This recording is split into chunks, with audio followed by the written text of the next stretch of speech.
So এখন আমরা DC মোটরটার আমরা একটা ডিসি মেশিন হতে পারে আইদার মোটর আর জেনারেটর, যে কোনো কিছু হতে পারে। আমরা ডিসি মেশিনটার আমরা কনস্ট্রাকশনটা দেখিনি, যে ইন্টারনালে আসলে কী কী কম্পোনেন্ট নিয়ে একটা ডিসি মেশিন গঠিত। তো আমরা এখানে দেখা দিচ্ছি, আমরা সবাই এক নজরে দেখে নেই যে আমাদের ফার্স্ট অফ অল এখানে যে আমার পুরো সার্কামটা হচ্ছে, একটা হচ্ছে ফ্রেম আছে। এই ফ্রেমটা হচ্ছে আমার ইয়োক, যেটা হচ্ছে একটা সাপোর্ট দেয়, যেটা হচ্ছে কাঁচ স্টিলের তৈরি। যে আমরা সাধারণত মোটর দেখি, মোটরের বাইরে যে স্টিলের যে আবরণটা থাকে সেটাই মূলত হচ্ছে তাকে হচ্ছে ইয়োক বলা হয়। এটা মূলত আমার ইয়োক। এটা আমার টার্মিনাল বক্স, ভিতরে ইন্টারনাল অনেক ওয়্যারের কানেকশন যেখানে হচ্ছে বাইরে বের করা হয়, যে ওইটা হচ্ছে আমার টার্মিনাল বক্স। এটা সম্পর্কে আমরা পরে বলতেছি। তো আমাদের এখানে যা আসতেছে, এরপর হচ্ছে আমার পোল আসতেছে, যে ফিল্ড পোল। আমার ডিসি মেশিনে সাধারণত সেলিয়ান টাইপ অফ পোল থাকে। তো আমার হচ্ছে ফিল্ড পোল, এবং হচ্ছে সে তার পোলের ইয়েতে হচ্ছে আমার হচ্ছে উইন্ডিং পেছানো থাকে, তার পেছানো থাকে, যেটা আমার হচ্ছে ফিল্ড উইন্ডিং। তো তারপর যেটা আসতেছে, যে আমার এই ফিল্ড উইন্ডিংগুলো আমার বিভিন্নভাবে পেছানো থাকতে পারে। আমরা এর আগে বলেছি যে এই ফিল্ড উইন্ডিংয়ের কানেকশনের উপর ডিপেন্ড করে তারা সিরিজে কানেক্টেড না প্যারালাল কানেক্টেড, না তাদের সিরিজ প্যারালাল কানেক্টেড।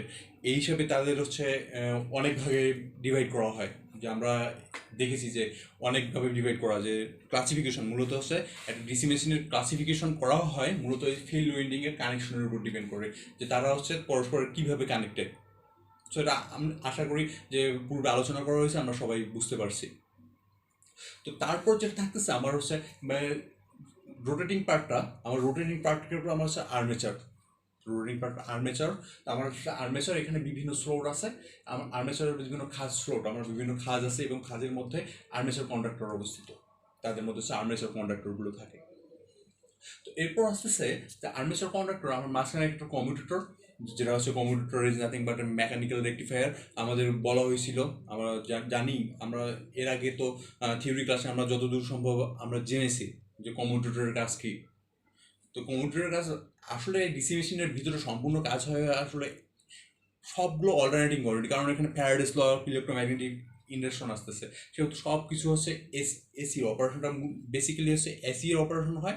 কিন্তু হচ্ছে কমিউটেটরকে মেকানিক্যাল রেকটিফায়ার এটা কি করে এসিকে হচ্ছে ডিসিতে কনভার্ট করে।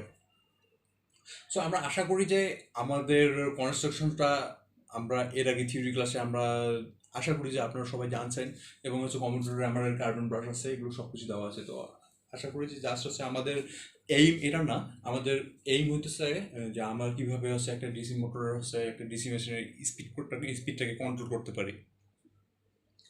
সো এখান থেকে আমরা যেমন জেনারেটর আছে ব্যাক ইএমএফ, জেনারেটর ইএমএফ বের করি, এরকম হচ্ছে ব্যাক ইএমএফ বের করা আছে। একটা ফর্মুলা আছে, ব্যাক ইএমএফ ফর্মুলা আছে P5Z/60A, যেখানে হচ্ছে পিটা হচ্ছে আমার হচ্ছে নাম্বার অফ পোল, আমার কয়টা পোল আছে। আমার এখানে দেখা গেছে যে আমার এই মেশিনটাতে 4টা পোল আছে, নাম্বার অফ পোল। ফাই হচ্ছে আমার ফ্লাক্স পার পোল, মানে প্রতি পোলের কী পরিমাণ ফ্লাক্স, সেটা আমার ফ্লাক্স ফাই ডিফাইন করতেছে। আমার জেডটা হচ্ছে total number of armature conductor. আমার এই আর্মেচারের মধ্যে কতগুলো কন্ডাক্টর আছে, তো সেটা হচ্ছে আমার জেড দিয়ে ডিফাইন করা হয়েছে total number of armature conductor. এটা দিয়ে ডিফাইন করা হচ্ছে স্পিড, আমাদের যে মূল জিনিসটা আছে স্পিড। যে স্পিডটাকে ডিফাইন করা হয়েছে, স্পিডকে পরিমাপ করেছে আমরা যেমন আরপিএম, রিভলিউশন পার মিনিট। তো এটা হচ্ছে আমার স্পিড। এ হচ্ছে নাম্বার অফ প্যারালাল পাথ।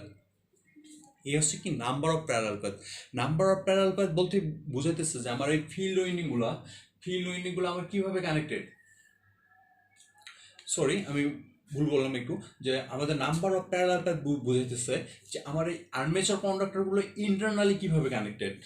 আমার আর্মেচার কন্ডাক্টরগুলো ইন্টারনালি একে অপরের সঙ্গে কীভাবে কানেক্টেড। আমরা এর আগে বলছি যে যদি আমার হচ্ছে এটা ল্যাব দুইভাবে কানেক্টেড হয়, আমার হচ্ছে ল্যাব উন্ড যদি হয়, ল্যাব উন্ডের ক্ষেত্রে এ ইকুয়াল হচ্ছে পি, মানে হচ্ছে এর ভ্যালু হচ্ছে পোল সংখ্যার। আমার যতগুলো পোল, এখানে 4টা পোল, তাহলে হচ্ছে যদি ল্যাব উন্ড হয় কোনো কিছু, যদি বলা যায় যে আমার একটা ডিসি মেশিনের আর্মেচার হচ্ছে ল্যাব উন্ড, তাহলে মনে করতে হবে তার পোল সংখ্যা আমার কত আছে। আমার যদি এটা 8 পোলের মেশিন হইতো, তাহলে হচ্ছে এর ভ্যালু থাকতে হচ্ছে 8। যদি এক্ষেত্রে বলা হচ্ছে ওয়েব উন্ড, যদি তাদের হচ্ছে ওয়েব উন্ডের কানেক্টেড থাকে, তাহলে হচ্ছে এর ভ্যালু হচ্ছে আপনার 2। আর রিভিউ যুগের ব্যাক ইএমএফ, আমরা যদি এখন এটার ইকুইভ্যালেন্ট সার্কিট দেখি, তাহলে আমার এখানে আসতেছে যে আমার সিরিজে দেখা যাচ্ছে আমার হচ্ছে কিছু আছে তার পেছানো আছে, তাই না? তো তার পেছানো আছে, সিরিজে হচ্ছে আমার কয়েল আছে, যে এখানে বিভিন্ন পোলে যে তার পেছানো আছে, তাহলে তার অবশ্যই একটা ইম্পিডেন্স আছে, তার অবশ্যই একটা ইম্পিডেন্স আছে। তো আমি ওটাকে বলতে হচ্ছে বা তার রেজিস্ট্যান্স আছে, সেটাকে আমি বলতেছি হচ্ছে শান্ট ফিল্ড রেজিস্ট্যান্স। আমি শান্ট ফিল্ড রেজিস্ট্যান্স আছে। তারপর হচ্ছে আর্মেচার। আর্মেচার কন্ডাক্টরের একটা রেজিস্ট্যান্স আছে অবশ্যই, যেটা হচ্ছে আমার আর এ দিয়ে ডিফাইন করতেছি, যেটা হচ্ছে আমার আর্মেচার কন্ডাক্টর। ওকে, তো আর্মেচার কন্ডাক্টর এবং হচ্ছে আমার এটা হচ্ছে ব্যাক ইএমএফ, যে ইএমএফটা আমার জেনারেট হতেছে। তো ইএমএফ আমার কিভাবে জেনারেট হয় আমি আশা করি যে সবাই জানি। তো আমরা যদি এর প্রিন্সিপালটা জানি, যে আমার প্রিন্সিপালটা আবার আলোচনা করতেছি, যে যখন হচ্ছে এর প্রিন্সিপালটা হইতেছে যে ডিসি মোটরের ওয়ার্কিং প্রিন্সিপাল হইতেছে যে যখন আমরা আগে বিষয়টা সম্পর্কে ধারণা নিই। যদি ধরেন আমার এখানে টার্মিনাল বক্স আছে, যখন আমি এখানে বাইরে থেকে সাপ্লাই দেই তখন কি হয়, এই পোলের মধ্যে ফ্লাক্স, কন্টিনিউসলি রিভলভিং ফ্লাক্স হচ্ছে আপনার হচ্ছে জেনারেট হয়। কারণ এই নর্থ পোল থেকে এই সাউথ পোল আমরা জানি ফ্লাক্স কী হবে, north pole to south pole, এখানে north pole to south pole, north pole to south pole, north pole to south pole, এখানে একটা কন্টিনিউসলি রিভলভিং ফ্লাক্স তৈরি হয়। এখানে কন্টিনিউসলি একটা রিভলভিং ফ্লাক্স একটা জেনারেট হয়। তো যত কন্টিনিউসলি রিভলভিং ফ্লাক্স হয়, তো আমরা জানি যে যখন হচ্ছে কোনো ম্যাগনেটিক ফিল্ড, তাহলে ফ্লাক্স থাকলে তার মধ্যে ম্যাগনেটিক ফিল্ড আছে, যখন হচ্ছে তার ম্যাগনেটিক ফিল্ডের মধ্যে, তো আমার এই কন্ডাক্টর হচ্ছে আবার আবার আবার এই কন্ডাক্টরগুলো আর্মেচার কন্ডাক্টরে আবার সাপ্লাই দেওয়া হয়, যে দুটো সাপ্লাই এখানে আর্মেচার কন্ডাক্টরের সাপ্লাই যখন দেওয়া হয়, তো আমরা জানি যখন কোনো ম্যাগনেটিক ফিল্ড, কোনো কারেন্ট ক্যারিং কন্ডাক্টরকে যখন আমি কোনো ম্যাগনেটিক ফিল্ডের মধ্যে স্থাপন করি, তখন এটা কি করে, একটা ফোর্স এক্সপিরিয়েন্স করে, যেটা আমার একটা ফোর্স এক্সপিরিয়েন্স করে। সেই ফোর্স, যেই ফোর্সের কারণে কি করে, এই আর্মেচার যেই কন্ডাক্টরটা কি করে, একটা টুইস্ট হয়, রোটেট করা শুরু করে। তাহলে এখানে বোঝা যেতেছে যখন আমার ফ্লাক্স আছে, আমার কন্টিনিউসলি রিভলভিং ফ্লাক্স আছে, north pole to south pole, এখানে north pole to south pole, north pole to south pole, এভাবে কন্টিনিউসলি একটা রিভলভিং ফ্লাক্স আছে। আর আবার আর্মেচার কন্ডাক্টর, কোনো যখন কারেন্ট ক্যারিং কন্ডাক্টরকে আমি যখন এখানে স্থাপন করি এই ম্যাগনেটিক ফিল্ডের মধ্যে, তখন কি হয়, এটা কি করে টুইস্ট করা শুরু করে, যেটা আমরা হচ্ছে ফ্লেমিং লেফট হ্যান্ড রুলের মাধ্যমে আমরা প্রকাশ করি। তো আমার যখন এটা রোটেট করা শুরু করে, তখন কি আসতেছে, যখন এটা রোটেট করা শুরু করে, আবার আমরা আরেকটা জানি যে হচ্ছে Faraday's law of electromagnetic induction জানি। Faraday's law of electromagnetic induction কি বলতেছে, যখন কোন কন্ডাক্টরের মধ্যে ফ্লাক্সের পরিবর্তন হয়, যখন এটা রোটেট করতেছে, আমার এক সময় কি সে নর্থ পোলের আন্ডারে চলে যাইতেছে, একবার সে কি, যদি এই পয়েন্ট থেকে শুরু করি, এই পয়েন্টটা কি একবার নর্থ পোলের আন্ডারে যাইতেছে, এই পয়েন্টটা কি আবার ঘুরে এসে সাউথ পোলের আন্ডারে যাইতেছে, আবার নর্থ পোলের আন্ডারে যাইতেছে, আবার কি করতেছে, আবার সাউথ পোলের আন্ডারে যাইতেছে। তো কন্টিনিউসলি সে রোটেট করতেছে। তো যখন সে রোটেট করতেছে, তখন কি আমরা মানে ফ্যারাডেস ল অফ ইলেকট্রোম্যাগনেটিক ইন্ডাকশনে কি জানি, যখন কোনো কন্ডাক্টরের মধ্যে ফ্লাক্সের পরিবর্তন হয়, যখন কোনো কন্ডাক্টরের মাধ্যমে ফ্লাক্সের পরিবর্তন হয়, তখন কি হয়, কন্ডাক্টরের দুই প্রান্তে একটা ভোল্টেজ ইনডিউসড হয়, যেটা আমরা ইনডিউস ভোল্টেজ বলি। তো আমার ক্ষেত্রে ওই ইনডিউস ভোল্টেজটাই আমাদের, এই যে ইনডিউস ভোল্টেজটাই আমার এখানে আমরা ব্যাক ইএমএফ বলতে পারি।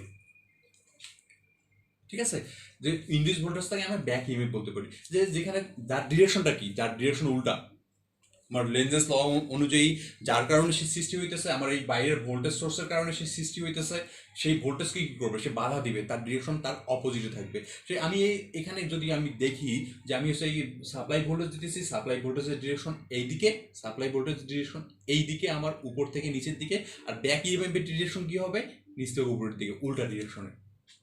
সো একটা আর একটাকে বাধা দিবে। সো আমি আশা করি যে এই বিষয়টা ক্লিয়ার হয়ে গেছে, যে আমার বিষয়টা ক্লিয়ার করার দরকার ছিল, যে আমি এখান থেকে ইকুইভ্যালেন্ট সার্কিটটা এভাবে কীভাবে ড্র করছি, যে আমার একটা আছে ডিসি শান্ট মোটরের ইকুইভ্যালেন্ট সার্কিট এটা কেন, যে আমার এখানে আসতেছে, আমার বেসিক্যালি যে জিনিসটা আসতেছে, আমার এখানে যে শান্ট ফিল্ড রেজিস্ট্যান্স আসতেছে, সেটা হচ্ছে আমার ফিল্ড উইন্ডিংয়ের কারণে আসতেছে আমার শান্ট ফিল্ড রেজিস্ট্যান্স। আমার হচ্ছে এই আর্মেচার রেজিস্ট্যান্স হচ্ছে আর্মেচার কন্ডাক্টরের যে রেজিস্ট্যান্স, সেটা হচ্ছে আমার আর্মেচার রেজিস্ট্যান্স। এবং ব্যাক ইএমএফটা কি, আমার ব্যাক ইএমএফ হচ্ছে এখানে যে একটা ইএমএফ জেনারেট হইতেছে, যে আপনার হচ্ছে একটা কন্ডাক্টর, আমার আর্মেচার যখন রোটেট করতেছে একটা কন্টিনিউসলি ম্যাগনেটিক ফিল্ডের মধ্যে, তখন তার মধ্যে একটা ইএমএফ জেনারেট হইতেছে, সেটাই আমার হচ্ছে ব্যাক ইএমএফ। সো আমরা যদি আশা করি যে এই বিষয়টা ক্লিয়ার হয়ে গেছে। সো আমরা এখন যদি করি যে আমি এটা মুছে দিলাম।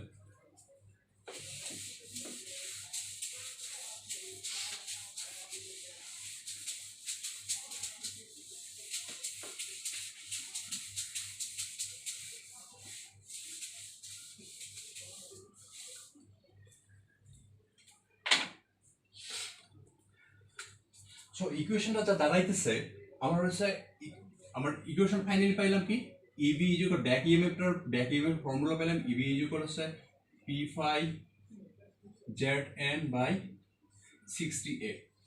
তো আমার মূল মূল এইম হচ্ছে আমার স্পিডটাকে কন্ট্রোল করা। যদি আমি এটাকে আড়াআড়ি ক্রস গুণ করলে আমার আসতেছে ইবি ইবি 60A ইজ ইকুয়াল হচ্ছে পি ফাই জেড এন। তাহলে আমি এখানে যদি এন এর ভ্যালু বের করি, এন এর ভ্যালু আমার আসতেছে EB 60A by P phi Z. তাহলে ফাইনালি হচ্ছে এই ফর্মুলাটা পাইতেছি। তো এখন যদি আমি যেটা করব যে আমার এখানে দেখি, আমি আবার একটু লক্ষ্য করি যে আমার এই 60 আমরা ওখানে আপনার ক্যালকুলেশন করে ইকুয়েশন ড্রাইভ করে এটা আছে। আমরা এর আগে আমরা থিওরিতে দেখছি যে কিভাবে এটা আসে। আমার ফাইনালি এত কিছু তো আলোচনা করা পসিবল না, যে আমরা অনেক ইকুয়েশন ড্রাইভ করতে হয়, ইকুয়েশন ড্রাইভ করে ফাইনালি হচ্ছে EB equal P phi Z by 60A এই ফর্মুলাটা আনতে হয়। তো আমরা এখানে যদি দেখি যে এখানে আমার এই 60 এটা কি আমার ছিল number of parallel path. Number of parallel path কি, আমরা একটা মোটর যখন আমরা কনস্ট্রাকশন করি যে আর্মেচার কন্ডাক্টরগুলো কিভাবে কানেক্টেড, তো আমরা ওখানেই দেখে ফেলি। আমরা যখন আর্মেচার কন্ডাক্টরগুলো একে অন্যের সঙ্গে কিভাবে কানেক্টেড আমরা ওখান থেকে দেখতে পাই যে কিভাবে কানেক্টেড। সো ওটা ফিক্সড, ওটাকে আমি পরিবর্তন করতে পারবো না। মোটর যখন কনস্ট্রাকশন করা হয় তখনই কয়টা নাম্বার অফ প্যারালাল পাথ কয়টা থাকবে সেটা ফিক্সড থাকে। সো এই টার্মটা আমার কনস্ট্যান্ট। আমার পোল, যদি আমি পোলের কথা বলি যে পোল একটা একটা মেশিনে কয়টা পোল থাকবে, সে পোল সংখ্যা কি মেশিন যখন হচ্ছে তৈরি করা হয় কনস্ট্রাকশন করা হয় তখনই হচ্ছে পোল সংখ্যা সেখানে হচ্ছে ফিক্স থাকে যে আমার পোল কয়টা থাকবে। তো পোলটাও আমার ফিক্সড। আমার জেডটা কি, জেড হচ্ছে নাম্বার অফ কন্ডাক্টর। আমার ওই মেশিনটাতে আমার আর্মেচারের মধ্যে কতগুলো কন্ডাক্টর আছে তো ওটাও তো ফিক্স থাকে। আমার যখন মেশিন কনস্ট্রাকশন করা হয়, যখন বিল্ডিং করা হয় তখন বিল্ডিং ভাবে ওইটা হচ্ছে ফিক্স থাকে যে নাম্বার অফ কন্ডাক্টর কতটা, ওটা আমি চাইলে চেঞ্জ করতে পারবো না। তো এই 60 টার্মটা হচ্ছে কনস্ট্যান্ট। তো দেখা যেতেছে আমার এটা এটা এটা এটা এই চারটা জিনিসের আমার কনস্ট্যান্ট, এটা হচ্ছে ফিক্সড করা। তো আমি এইগুলোকে নিয়ে একটা কনস্ট্যান্ট কে কে দাঁড় করাইতে পারি না, যে আমি এই চারটাকে বললাম হচ্ছে কে। এই কনস্ট্যান্ট গুলোকে আমি বাইরে নিয়ে নিলাম যে কে কে ইকুয়াল হচ্ছে ইবি বাই ফাই। আমি এটা লিখতে পারি যে কে ইকুয়াল হচ্ছে ইবি বাই ফাই। তাহলে এ ইকুয়াল হচ্ছে কে ইকুয়াল ইবি বাই ফাই, যেখানে কে ইকুয়াল কত, যেখানে আমরা কে লিখতেছি যে কে ইকুয়াল হচ্ছে 60A বাই হচ্ছে পিজেড। আমরা লিখতে পারি যে কে ইকুয়াল হচ্ছে 60A বাই হচ্ছে পিজেড। তো এখানে যেটা আছে যে আমি যে প্রফেশনাল সায়েন্স চেঞ্জ করে দেই তাহলে এন প্রফেশনাল ইবি বাই ফাই। তো ফাইনালি আমি এটা লিখতে পারি যে এন প্রফেশনাল ইবি ফাই, মানে স্পিড হচ্ছে এই টার্মটার সঙ্গে প্রফেশনাল। যদি আমি আলাদাভাবে লিখি তাহলে আমি আলাদাভাবে লিখতে পারি যে a speed is directly proportional to back EMF. এটা আমি লিখতে পারি speed is directly proportional to back EMF. Otherwise আমি কিভাবে লিখতে পারি speed is inversely proportional to flux. আমি এটাও লিখতে পারি যে speed is inversely proportional to flux. তো আমি এই ফর্মুলা থেকে এটা থেকে আমি দুইভাবে লিখতে পারি যে স্পিড হচ্ছে directly proportional to back EMF, speed is inversely proportional to flux. So আমরা যেটা দেখব যে এই দুইভাবে আমি কিভাবে স্পিড কন্ট্রোল করতে পারি, আমরা ওই বিষয়টা এখন দেখব।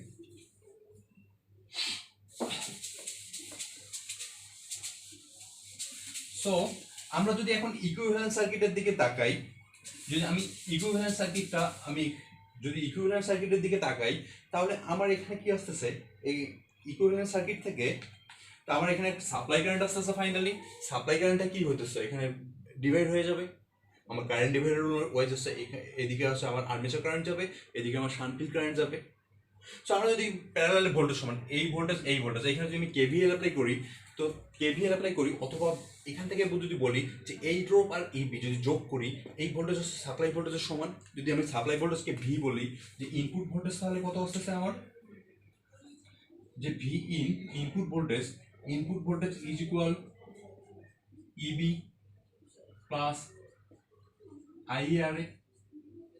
এটা বলা যায় যে ইনপুট ভোল্টেজ হচ্ছে আমার এই রেজিস্ট্যান্সের ড্রপ প্লাস ব্যাক ইএমএফ কে যদি যোগ করি, আবার আমরা জানি যে কি ভোল্টেজ রাইজ আর ভোল্টেজ ড্রপের যোগ মানে ইজ ইকুয়াল, মানে দুইটা সমান। যে আমার সাপ্লাই ভোল্টেজ যতটুকু দিছি আমার ভোল্টেজ ড্রপ যতটুকু হবে, তো দুটো সমান। আমি যদি কেভিএল অ্যাপ্লাই করি তাহলে আমার ব্যাক ইএমএফ আর যদি এই ভোল্টেজটা যোগ করি তাহলে আমি সাপ্লাই ভোল্টেজ পেয়ে যাব, রাইট? তাহলে আমি এখান থেকে ব্যাক ইএমএফ বের করতে পারি যে ইবি ইজ ইকুয়াল হচ্ছে ইনপুট ভোল্টেজ মাইনাস আইএআরএ, আমি এটা বলতে পারি। তো আমি যদি আসি যে EB is directly proportional to speed, তাহলে আমি যদি এখন এখানে যদি আমি ইনপুট ভোল্টেজের মান বৃদ্ধি করি, যে ইনপুট ভোল্টেজকে রাইজ করি, তাহলে ইনপুট ভোল্টেজকে যদি রাইজ করি তাহলে মাস বিয়ে ইকুয়েশন থেকে আমি দেখতে পারি অবশ্যই ইবির ভ্যালু বাড়বে।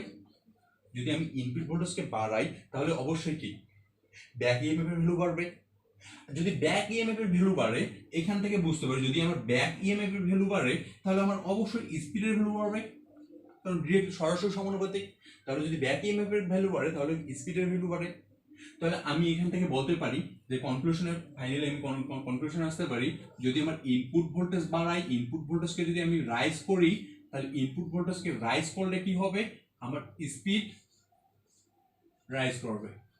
যদি আমার ইনপুট ভোল্টেজ বৃদ্ধি পায় তাহলে আমার কি স্পিড বৃদ্ধি পাবে। তার মানে কি আমি যেখানে যে সাপ্লাই দিচ্ছি, আমি এখানে যদি আমি যদি ইনিশিয়ালি 100 ভোল্ট দেই, তাহলে যে স্পিডটা পাবো, যে স্পিডে সে রোটেট করবে, যদি আমি এখানে 200 ভোল্ট দেই তাহলে কি স্পিড আমার হচ্ছে তার থেকে অনেক গুণ বেশি বেড়ে যাবে। তো আমি এখান থেকে বলতে পারি যে আমার যদি ইনপুট ভোল্টেজ বাড়াই তাহলে আমার কি স্পিডটা বেড়ে যাবে। সো এটা হচ্ছে আমরা যেটা দেখছিলাম যে ভোল্টেজ কন্ট্রোল মেথড।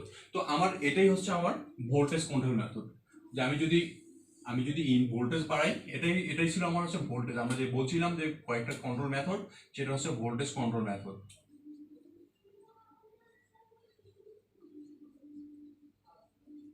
যে আমি যদি একটা মেশিনের ইনপুট ভোল্টেজ বৃদ্ধি করি, তাহলে তার স্পিড বৃদ্ধি পাবে। সো এটা ছিল আমার হচ্ছে ভোল্টেজ কন্ট্রোল মেথড। সো আমি এখন দেখি যে ফ্লাক্স কন্ট্রোল মেথডটা, ওইটা মুছে দিলাম।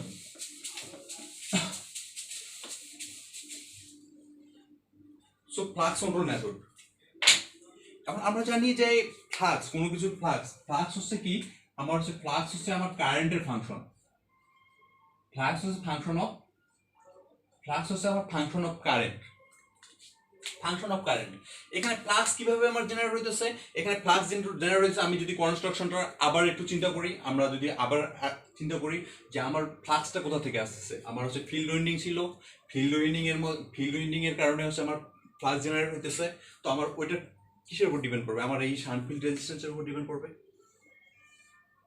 এটা আমার শান্ট ফিল্ড রেজিস্ট্যান্সের উপর ডিপেন্ড করবে। তো তার শান্টের, তো এখানে আমার ফ্লাক্সটা জেনারেট হইতেছে। যদি আমি ইকুইভ্যালেন্ট সার্কিটটা আবার রিড্র করি,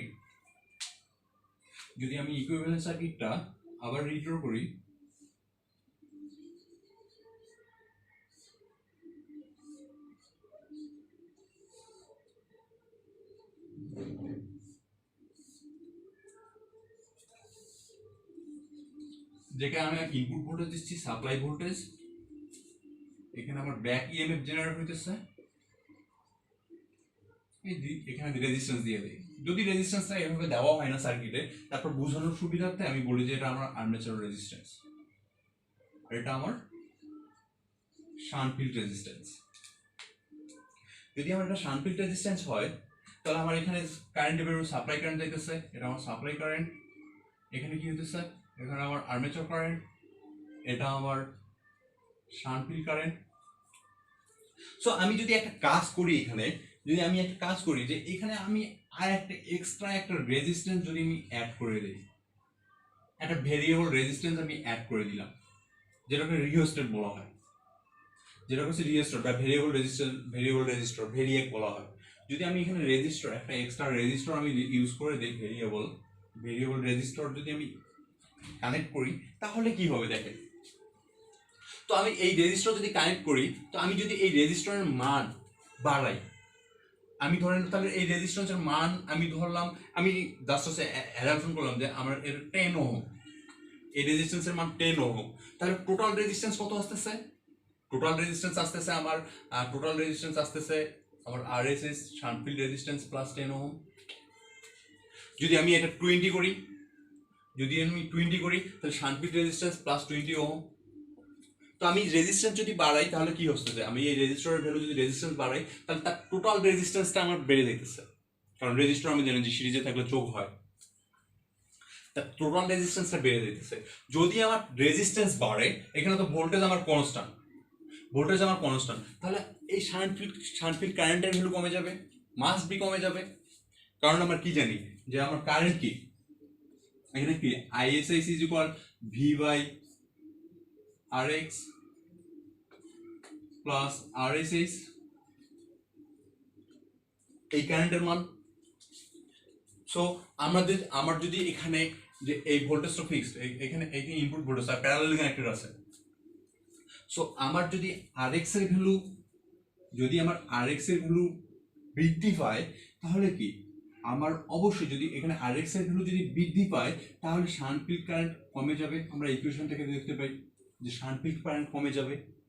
তো আমার যদি এটা শান্টফিল্ড কারেন্ট, আমরা বললাম যে ফ্লাক্স হচ্ছে কারেন্টের ফাংশন, যদি শান্টফিল্ড কারেন্ট কমে যায়, অবশ্যই মাস বি হচ্ছে ফ্লাক্স কমে যাবে। যদি শান্টফিল্ড কারেন্ট কমে যায় তাহলে হচ্ছে ফ্লাক্স কমে যাবে। যদি আমার ফ্লাক্স কমে যায় তাহলে কি হবে, আমরা এইখানে আসি, যদি আমার এখানে ফ্লাক্স যদি আমার কমে যায় তাহলে কি হবে, ফ্লাক্স কমে গেলে হচ্ছে স্পিড আমার বৃদ্ধি পাবে।